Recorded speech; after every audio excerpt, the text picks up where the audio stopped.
नमस्कार मित्रों, स्वागत है आप सभी का हमारे चैनल ज्योतिष पीयूष में। मैं आचार्य पीयूष वशिष्ठ आपके सामने हूँ।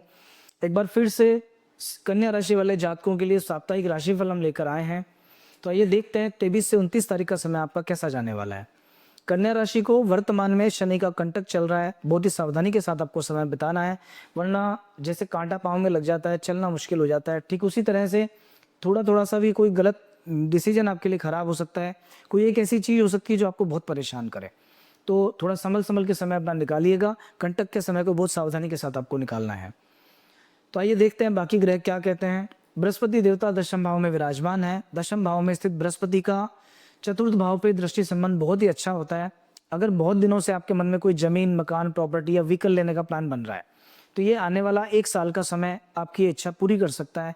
बहुत दिनों से रुके हुए काम अभी बन सकते हैं, रुकी हुई इच्छा पूरी हो सकती है। इधर छठे भाव में राहु की स्थिति है। छठे भाव में राहु को शत्रु हंता योग बना बताते हैं।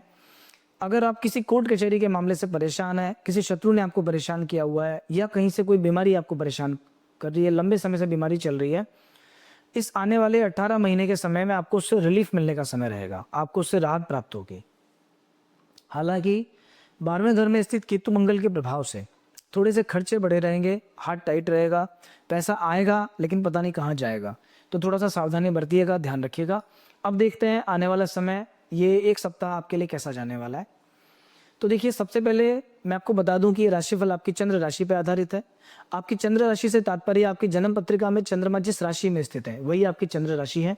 यदि आपको अपनी चंद्र राशि ज्ञात करने में किसी भी तरह की कठिनाई है, आप हमारे कमेंट बॉक्स के माध्यम से या जो व्हाट्सएप नंबर आपको डिस्प्ले हो रहा है यहाँ, उस डिस्प्ले नंबर पे आप अपना डेट ऑफ बर्थ, टाइम और अपना नाम मैसेज कर दीजिए। हम आपकी जन्म राशि आपको बता देंगे, उसके आधार पे आप देख सकते हैं।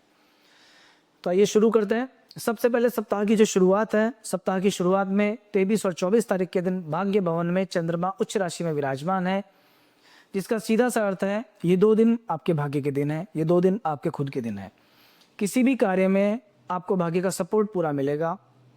आपका मन उत्साह से परिपूर्ण रहेगा। मुश्किल से मुश्किल कार्य आपको बहुत आसान लगेगा और आपको ऐसा लगेगा जैसे बहुत आसानी से आप सभी कार्य कर रहे हैं। किस्मत के सपोर्ट से आपके काम बनेंगे। नवम भाव में स्थित चंद्रमा के फलस्वरूप ईश्वर के प्रति विशेष लगन आपकी रहेगी। यदि आप भगवान शिव के भक्त हैं तो शंकर जी की भक्ति में आपका मन लगा रहेगा। हो सकता है किसी तरह का कोई पूजा पाठ करने के प्रति भी आपका मन रहे। शिव जी के किसी मंदिर के आपको दर्शन हो, किसी अच्छे स्थान पे आप जाएं। अगर आप एक नौकरी पेशा व्यक्ति हैं, इस समय आपके कार्यस्थल पर माहौल बहुत अच्छा रहेगा। जो आपके कलीग्स हैं, जो आपके सबॉर्डिनेट्स हैं, आपको काम में पूरा सहयोग प्रदान करेंगे और उनकी मेहनत का फल आपको मिलेगा। उनकी मेहनत से आपके जो आगे जाकर के प्रेजेंटेशन है बहुत अच्छा रहेगा। आपके जो बॉस हैं, उच्चाधिकारी हैं, उनसे आपको अप्रिसिएशन मिलेगा और आपके ऑफिस में आपके कार्य की सराहना की जाएगी। यदि आप एक व्यापारी वर्ग से संबंध रखते हैं तो किसी भी तरह का इन्वेस्टमेंट करने के लिए बहुत अच्छा समय है। और यदि आपने कोई इन्वेस्टमेंट पहले कर रखा है, उस इन्वेस्टमेंट का अच्छा फल प्राप्त करने का ये समय है। पेड़ आपने लगाया था, फल खाने का समय भी आया है। 23 और 24 तारीख में भाग्य आपके साथ रहेगा पूरे तरीके से। अगर आप एक स्टूडेंट हैं तो पढ़ाई में आपका मन रहेगा। ईश्वर की कृपा से आपको फल भी अच्छे मिलेंगे। इस समय पढ़ाई के साथ साथ आपका मन थोड़ा सा अध्यात्म की तरफ भी जाएगा। हो सकता है आप स्टूडेंट हैं, एक तरफ पढ़ाई कर रहे हैं, दूसरी तरफ हनुमान जी की कृपा के लिए, भाग्य को मजबूत करने के लिए हनुमान चालीसा भी शुरू कर दें। हो सकता है माँ सरस्वती के मंदिर जाना शुरू कर दें या कोई सरस्वती चालीसा पढ़ना शुरू कर दें। पर कुछ ना कुछ ऐसा कार्य होने की संभावना बनती है जिसका प्रभाव इनडायरेक्ट वे में आपकी पढ़ाई पे आएगा। ओवरऑल 23 और 24 तारीख का दिन समय ठीक है आपके लिए। 25 और 26 में जब मिथुन राशि में चंद्रदेव विराजमान रहेंगे, दशम भाव में चंद्रदेव की स्थिति है, ये समय निश्चित रूप से आपके कामकाज के हिसाब से, आपके प्रोफेशन की दृष्टि से बहुत ही अच्छा समय है। इस समय आपको अगर आप गवर्नमेंट सर्विस में हैं तो विशेष रूप से सरकार से लाभ मिलेगा। आपका पद प्रतिष्ठा बढ़ने की संभावना है। अगर कहीं कोई प्रमोशन की बात चल रही है तो उस प्रमोशन से आपको लाभ मिल सकता है। आपके जो अधिकारी हैं वो आपका सहयोग कर सकते हैं। इस समय पे नौकरी में विशेष लाभ है। समाज में, सोसाइटी में मान सम्मान बढ़ने की अभी योग चल रहे हैं। आपके पड़ोसियों के साथ में आपके संबंध अच्छे रहेंगे। कार्यक्षेत्र में उन्नति होगी क्योंकि दशम भाव में अभी सूर्य भी विराजमान है और दशम भाव में गुरु आदित्य योग बन रहा है आपका। जब 10वें घर में सूर्य विराजमान होता है, इसे कुलदीपक योग का समय कहते हैं। इस समय पर ऐसे व्यक्ति का मान सम्मान बढ़ता है, तो अभी आपका मान सम्मान बढ़ने का समय है। नौकरी पेशा व्यक्तियों को लाभ है।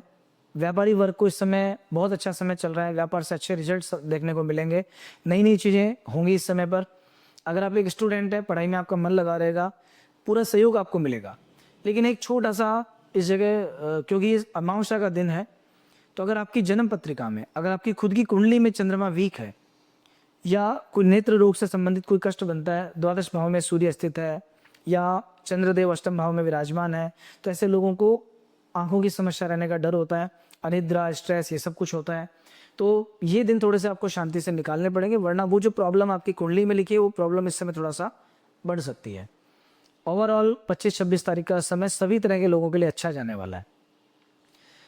इसके बाद 27 और 28 तारीख में जब एकादश भाव में चंद्रदेव की स्थिति विराज रहेगी, एकादश भाव में चंद्रमा, चंद्र और बुध के साथ में एक बहुत ही अच्छा योग बना रहे हैं। ये समय भाग्य की सहायता का समय है। इस समय फीमेल्स के सहयोग से आपका काम बनेगा, आपकी माताजी के सहयोग से आपको अच्छा लाभ मिल सकता है, आपकी मदर का आशीर्वाद आपको मिलेगा। अगर आप कहीं दूर रहते हैं माँ से, तो उनसे मिलने का सौभाग्य आपको प्राप्त हो सकता है। अगर कन्या संतान आपको है तो कन्या संतान आपके लिए बहुत लाभदायक है। कन्या के भाग्य से आपको उन्नति मिलेगी। पत्नी के साथ में आपके रिश्ते बेहतर होंगे। आपके कामकाज में, आपके कार्य में वाइफ आपका सहयोग कर सकती हैं और उनके भाग्य का लाभ आपको मिल सकता है। कुल मिला के अगर आपके ऑफिस में कोई फीमेल स्टाफ भी है तो वो भी फायदेमंद है। तो ओवरऑल फीमेल्स बहुत फायदेमंद है। अगर आप कोई सफ़ेद रंग की चीज़ों से जुड़ा काम करते हैं, अगर आप लिक्विड आइटम का काम करते हैं, किसी तरह के केमिकल्स का काम आपका है, दवाइयों का काम अगर आपका है, तो ये 2 दिन आपके लिए बहुत अच्छे हैं। इन 2 दिनों में आपको इन सब चीज़ों से फ़ायदा होने वाला है। स्टूडेंट्स के लिए स्वराशि के चंद्रमा के कारण पढ़ाई में मन लगेगा, बहुत अच्छा योग बन रहा है। 7 दिन की पढ़ाई 2 दिन में भी कर सकते हैं आप, इतना अच्छा योग है। एक बार पढ़ने बैठ गए तो पता चला 5-6 घंटे कब निकल गए मालूम ही नहीं लगे आपको। तो 27-28 तारीख में उत्साह बढ़ा रहेगा, समय अच्छा रहेगा। 29 तारीख का जो दिन है जब द्वादश भाव में चंद्रमा की स्थिति रहेगी, 12वां घर खर्च का घर है। 12वें घर में चंद्रदेव की स्थिति के फलस्वरूप वो भी चंद्रमा और केतु मिलकर चंद्र ग्रहण योग बना रहे हैं। ऐसी स्थिति में आपको पानी वाली जगह से सेफ्टी रखनी चाहिए। मन में एक तरह की बेचैनी रहेगी, थोड़ा सा डर भी रह सकता है, किसी कार्य को नेगेटिव थॉट्स ज़्यादा आएंगे। अगर आप किसी नेगेटिव एनर्जी के प्रभाव में हैं तो उस सब का खराब फल अभी मिल सकता है। भूत प्रेत इन सबसे पीड़ित होने की संभावनाएं बनती हैं। कहीं ना कहीं 12वें घर में स्थित चंद्रमा जल से बह देता है। पानी वाली जगह पे जाए तो बहुत सेफ्टी के साथ, बहुत सावधानी के साथ में। ये चंद्र केतु मिलकर के अनावश्यक खर्चे का योग भी बना सकते हैं। इस समय खर्चा बढ़ सकता है, इनकम थोड़ी कम हो सकती है, बेवजह का पैसा लग सकता है, इसका रिटर्न नहीं मिले, किसी को पैसा उधार नहीं दे। इन 2 दिनों में किसी को उधार नहीं दे। बातचीत करने में भी चंद्रमा वाणी के भी कारक होते हैं। आपके द्वारा बोली कोई छोटी सी बात को कोई गलत ले सकता है, मिसकम्युनिकेशन क्रिएट हो सकता है। मन में पहले से ही चिंता, भय और डर रहेगा, उसकी वजह से आपके फैमिली में भी रिश्ते खराब हो सकते हैं। परिवार के लोगों के साथ में पता चला कि आपके मन में गुस्सा बहुत ज़्यादा है, किसी ने थोड़ी सी बात कही और आप गुस्सा हो गए। संतान के साथ में रिश्ते अच्छे रखना, वरना इस समय पे संतान के साथ भी आपका व्यवहार बिगड़ सकता है। उनकी तरफ से हो सकता है कि वो आपकी बात ना माने, इससे आप परेशान रहें। कुल मिला के परेशानी का समय है। इन 2 दिनों को शांति से निकालें। ना पढ़ाई में मन लगेगा, खर्चा बढ़ा रहेगा, शरीर साथ देगा नहीं।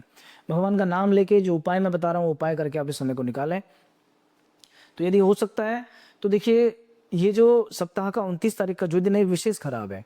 इस दिन आप शिव चालीसा पढ़ें, शिव जी के मंदिर में जाकर दर्शन करें, पंचामृत से शिव जी का अभिषेक करें, और इनमें से अगर कुछ भी नहीं हो सके तो आप ओम सोम सोमाय नमः इस मंत्र का जप करते हुए कम से कम 5 बिलपत्र भगवान शिव को चढ़ाएं। ये उपाय करने के बाद आपका समय थोड़ा सा बेहतर होगा और चंद्रमा के नकारात्मक फल आपको प्राप्त नहीं होंगे। ये समय आपका ठीक जाएगा। जय श्री राम।